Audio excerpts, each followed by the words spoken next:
अस्सलाम वालेकुम नाजरीन। सल्तनत उस्मानिया की ताकत में उस वक्त इजाफा हुआ जब उन्होंने बाफ्यूज की जंग में जीत हासिल की। आज हम इस वीडियो के अंदर भी बाफ्यूज की जंग के अंदर वकूअ पज़ीर होने वाली वजूहात, फौजी और कमांडरों की तादाद, इसके अलावा जंग के वाक़यात और साथ साथ जंग के नताइज के बारे में भी बात करेंगे। लेकिन उससे पहले हमारी आपसे गुजारिश है, अगर आप हमारे चैनल पर नए हैं तो हमारे चैनल को सब्सक्राइब ज़रूर कर दें। नाजरीन, 1302 ईस्वी में उस्मान गाजी ने सबसे पहले नेनकिया शहर, जिसे अजनिब कहा जाता है, का मुहासरा किया। शदीद मुहासरे के बाद जब उसने शहर के तमाम अतराफ के इलाकों का मुहासरा कर लिया और दूसरे शहरों में इमदाद और रस्द का आमद का रास्ता भी मुनक़ता कर दिया, तो शहर के हुक्मरान के पास बाज़ंतीनी शहंशाह एंड्रोनिकोस II से मदद मांगने के अलावा कोई चारा न था। लेकिन जब शहंशाह को इस बात का इल्म हुआ तो उसने एक बहुत बड़ी फौज के साथ जंग करने से इनकार कर दिया, क्योंकि वो सल्तनत के मगरबी हिस्से के साथ पहले से ही लड़ रहा था और वो दूसरी तरफ से लड़ने से कासिर था, और इसी तरह उनकी सल्तनत की हालत भी बहुत ही ज़्यादा कमज़ोर थी। लेकिन उसने जॉर्ज मोज़लान, जो कि क़ुरैश उस्मान के आखिरी एपिसोड के अंदर दिखाया गया है, नामी मशहूर कमांडर को अपनी फ़ौज के 2000 बेहतरीन सिपाहियों के साथ जाने का या भेजने का फैसला किया, और इसके साथ साथ किलों के हाकिमों को भी हुक्म दिया कि वो जंग में हिस्सा लें। इसीलिए बोरसा, केता, कस्तल, बीजा और आद्रानोस के हुक्मरानों ने फ़ौजों में हिस्सा लिया। दोस्तों, फ़ौज और कमांडरों की तादाद के बारे में अगर बात करें तो उस्मानी फ़ौजों की क़यादत उस्मान गाजी कर रहे थे, जिनकी तादाद 5000 थी, और इसके अलावा उनके साथी उरान गाजी, तुर्गत एल्प, आइगदो बिन गुंदोज, इसके अलावा हसन अल्प, आकचा कोजा और बालबान जैसे मशहूर रहनुमा भी शामिल थे। अगर बाज़ंतीनी फ़ौज की बात करें तो बाज़ंतीनी फ़ौज की तादाद 10,000, जो कि दो गुनी थी। बोरसा के हाकिम, कस्तल के हाकिम, बेजा के हाकिम और इसके अलावा बाकी तमाम कमांडरों के भी फौजी सिपाही वहाँ पे मौजूद थे। जंग के वाक़यात की बात करते हैं।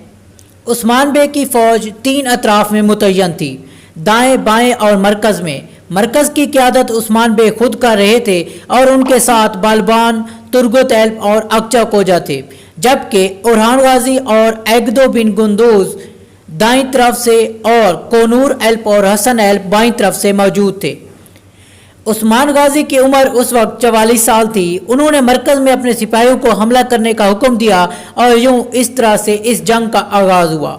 जब कमांडर मोज़लान ने यह समझा कि उस्मान बे मुकम्मल फ़ौज के साथ यहाँ पर मौजूद हैं, तो उन्होंने अपने फ़ौजी दस्तों को उस्मान बे पर हमला करने की इजाज़त दी, और चंद ही मिनटों या चंद ही सेकंडों या चंद ही वक्त के बाद उन्होंने उस्मान बे और उसके साथियों को अपने घेरे में ले लिया, जिसकी वजह से उस्मान बे उन सब के दरमियान फंस गए। तब उस्मान बे ने उरहान और कोनूर एल्प, जो कि दाएं और बाईं तरफ हमला करने के हुक्म का इंतज़ार कर रहे थे, इस तरह से उन्होंने उस्मान बे का जो घेरा किया गया था वो तोड़ने की कोशिश की। जब उरहान और कोनूर एल्प ने दाएं और बाईं तरफ से हमला किया तो उन्होंने उस्मान बे के गिर जो घेरा था वो ख़त्म कर दिया, जिसकी वजह से उस्मान बे दोबारा अपनी फ़ौज के साथ जा मिले। इस तरह से हार का रुख दोबारा से बाज़ंतीनी फ़ौज की तरफ आ गया। कमांडर मोज़लान ने आखिरी बार अपनी फ़ौज को हमला करने का हुक्म दिया, लेकिन सिपाही हथियार डालकर फरार हो गए, क्योंकि उन्हें अपनी जान सबसे ज़्यादा अजीज़ थी। बाकी बाज़ंतीनी जितने भी वहाँ पर फौजी सिपाही मौजूद थे उन सब का खात्मा कर दिया गया, और यूँ उस्मान बे ने इस जंग के अंदर एक कामयाबी हासिल की थी। यकीनन ये जंग एक बहुत ही ज़बरदस्त लड़ी गई थी। आइए इसके नताइज की तरफ बढ़ते हैं। कमांडर आइगदो बिन गुंदोज इस जंग के दौरान शहीद हो गए, और बाज़ंतीनी कमांडर मोज़लान के बारे में ये आज तक कभी साबित नहीं हुआ कि आया वो फरार हो गया था या फिर उस्मान बे के हाथों उसकी जान चली गई थी। इस फतह के बाद उस्मान बे को बहुत ही ज़्यादा माल गनीमत भी हासिल हुआ, और इसके साथ साथ सबसे अहम बात, वो बहुत ही ज़्यादा मशहूर भी हो गए, और बहुत सारे कबाइल के हुक्मरान उनसे आकर जुड़ने लगे। यूँ इस्लाम का एक सुनहरी दौर शुरू होना स्टार्ट हुआ।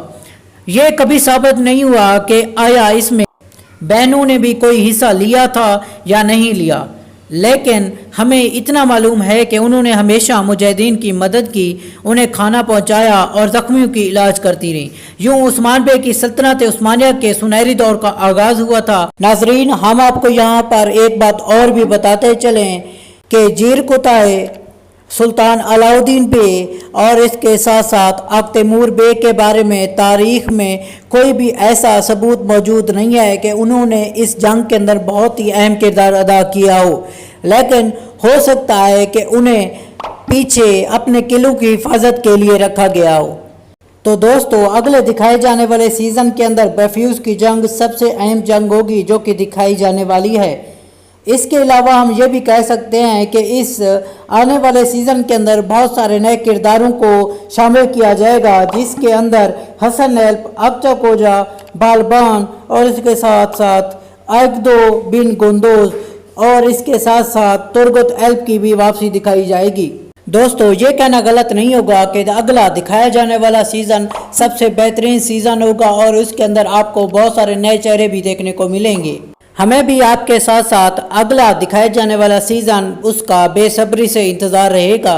हमारे साथ जुड़े रहने के लिए आपका बहुत बहुत शुक्रिया। अगर आपको हमारी वीडियो पसंद आई है तो इसे लाइक और हमारे चैनल को सब्सक्राइब करना ना भूलें।